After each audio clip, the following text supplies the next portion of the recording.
কলেজের সামনে ছাত্রলীগের গুন্ডারা পুলিশ এক হয়ে আমাদের বহরকে আটকে দিয়েছে।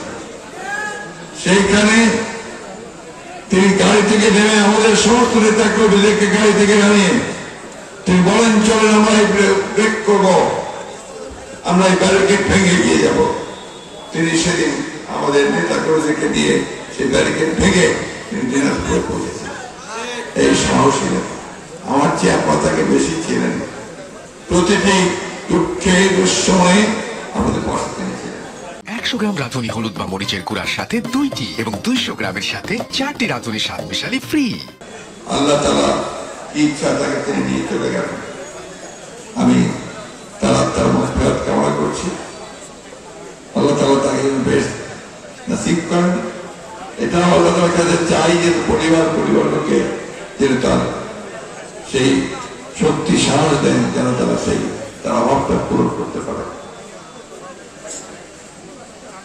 আমাদের দেশি কথায় আমরা জিজ্ঞেস করি, কেমন আছেন ভাই?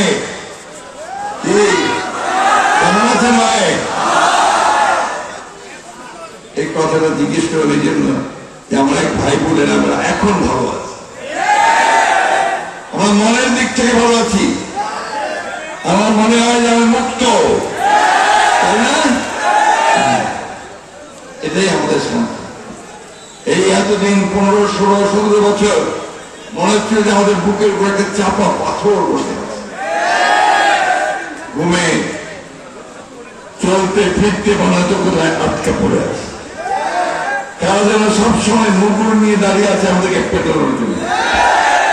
সেই অবস্থা থেকে আমরা মুক্তি পেয়েছি, তাই না বলতে? আজকে সেই ভয়ঙ্কর অহংকার, কি অহংকার, কি কথা, কি বার্তা, মনে হচ্ছে যে ওরা আমাদের কর্তা বিধাতা, জমিদার, আমরা সব প্রজা, এইভাবে কথাবার্তা বলতো তারা। কোথায় রে ভাই, কোথায় গেল তোমাদের ক্ষমতা? এই যে তোমরা অত্যাচার করতে মানুষদের উপরে, এই যে লুট করেছ প্রতিটি দিন, প্রতি মুহূর্তে, তোমরা এখন কোথায় গেলে? উনি বারবার বলেছেন, আমি কখনো পালাবো না। উনি বলেছেন, উনার সেক্রেটারি কাদের সাহেব বলেছে, তাই না? আবার আমার ঠাকুরের বাসায় আসতে চেয়েছিলেন। ঠাকুরের বাসায় তো আসলেন না, কোথায় আছেন ভাই? কোথায় আছেন? আমি আপনাকে আমন্ত্রণ জানাচ্ছি, আসেন আমার বাসায়, এখন আছেন। ব্যক্তিগত ভাবে কোনো কথা বলতে চাই না, বলিনি কোনোদিন। আমি কোনো তন্ত্রে বিশ্বাস করি।